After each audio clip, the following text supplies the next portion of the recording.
I'd like to bring in on this broadcast political analyst T.S. Sudhir, who was also live with me when the swearing-in ceremony took place. Sudhir's swearing-in ceremony done and dusted. It was a historic event, massive, grand, exactly how the TDP would have wanted it. Now it's down to business, and there are several massive challenges that Chandrababu Naidu faces. Absolutely. In fact, as you said, it's time to hit the ground running now, and there are lots of challenges. The first challenge comes in the composition of the cabinet itself. There are as many as about 9 MLAs who got elected for the first time, who are becoming ministers for the first time. There are some others who have had other positions, but they have not been ministers before. So in that sense, it is going to be a challenge for the few seniors in the cabinet to guide them. Naidu has done something very interesting, that he has not picked many of the senior TDP leaders who were expecting a call in the cabinet, the likes of Kanna Lakshmi Narayana, Konnathala Ramakrishna of JanaSena, or Ayanna Patradu, or Bandaru Satyanarayana Murthy. Many of them were expecting a place in the cabinet. That's not to be, because that would have perhaps given a sense of deja vu and not a break from the previous innings of Naidu as chief minister. So one does see an imprint of Nara Lokesh in this cabinet, given the number of youngsters. If you see the age profiles of many of the new ministers, many of them are in their 40s and 50s. Now, that's very interesting. So obviously, the TDP also attempting a generational shift right at the beginning of this tenure in 2024. So that's going to be a big challenge.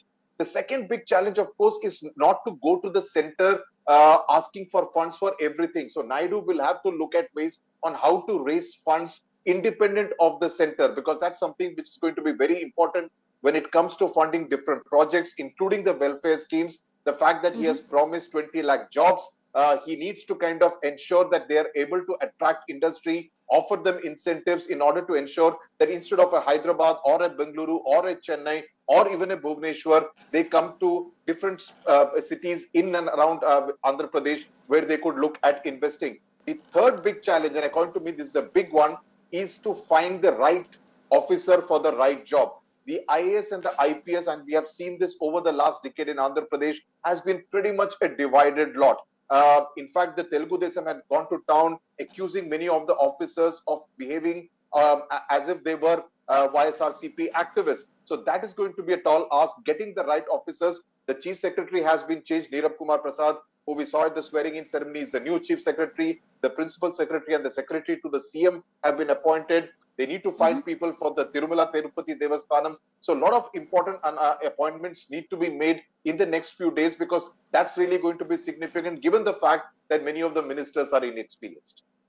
Talking about the finances, and everyone's been talking about whether Chandrababu Naidu will be able to get financial packages, get those doles from the centre or not. But even in Andhra, Sudhir, we've seen what's happened in the last 5 years. Jagan Mohan Reddy, of course, was doling out welfare scheme after another, and Andhra paid the price for that. For Chandrababu Naidu, do you think that's going to be a challenge to kind of balance it out, because he knows that welfareism is also very important politically? Well, welfare agenda to a certain extent was also followed by Chandrababu Naidu in his first innings as chief minister between 2014 and 19. Jagan took it to the next level. And if you see the manifestos of the YSRCP and the TDP in terms of pure welfare schemes, there isn't much to distinguish between the two, because obviously if people have been used to getting a certain sum of money on the first of every month, the opposition, the other rival party cannot say that we are going to stop that. So that's going to pretty much continue. What has got Naidu this kind of a massive mandate is the fact that he has said, along with the welfare agenda, I will also give you jobs and development. So that is the promise on which he has come to power. So he has to add that X factor, that extra factor, in order to ensure that the people of Andhra Pradesh are not disappointed. We know it for a fact that the people of Andhra Pradesh are an impatient lot. They're also a very angry lot, given the kind of mandate they gave in 2019, when they brushed aside the TDP, and now in 2024, when they have brushed aside the YSRCP. So there is a lot for the TDP, JanaSena and the BJP combined to do. There is going to be help from the center. They would hope that this is a double engine ki sarkar in the true sense of the term, that the center does help the Andhra Pradesh government. But as I said, Andhra Pradesh will also have to look at other ways of raising funds, and also to ensure that the startup culture, which the Andhra entrepreneur is really known for, gets revived in Andhra Pradesh. That's going to be extremely significant. You know, Naidu will be looking for a long-term fix. Short-term would be getting financial packages from the centre, but a long-term fix is to actually fix the economy in Andhra Pradesh by creating a self-sufficient, well-oiled machinery within the state as well. My final question to you, Sudhir, is on Pawan Kalyan. Of course, there were a lot of perfect photo op moments of Pawan Kalyan from that swearing-in ceremony, which are all going viral on social media. But for Pawan Kalyan also, as Deputy Chief Minister, this is going to be a huge challenge for him. It's going to be testing him as an administrator. It's going to test how he's able to balance being a politician, being a superstar, and being a Deputy Chief Minister. Well, see, Telugu cinema, Tollywood is known for creating these kind of moments. So I'm really not surprised at the kind of moments that were created on stage at the swearing-in ceremony today. I mean, he's not called the power star, or his brother is not called the mega star for nothing. But having said that, yes, as an administrator, it will be interesting to see the kind of portfolios Pawan Kalyan is allocated. But more than that, I would be keen to track and follow Pawan Kalyan's growth as a politician from here on.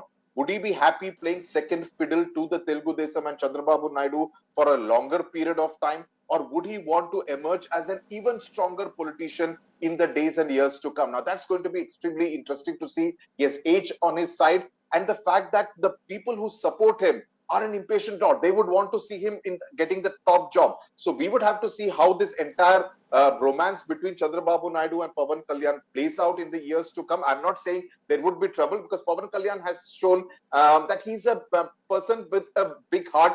He's known, I mean, I've known him to be more of a gracious kind of a gentleman, the kind that you normally do not see too many in Indian politics. So in that sense, he has punched the right buttons. But going forward as a politician, what kind of a career path, what kind of a growth curve that he sees for himself, and whatever he does as a minister, as a deputy chief minister of Andhra Pradesh, would only add heft to his CV going ahead.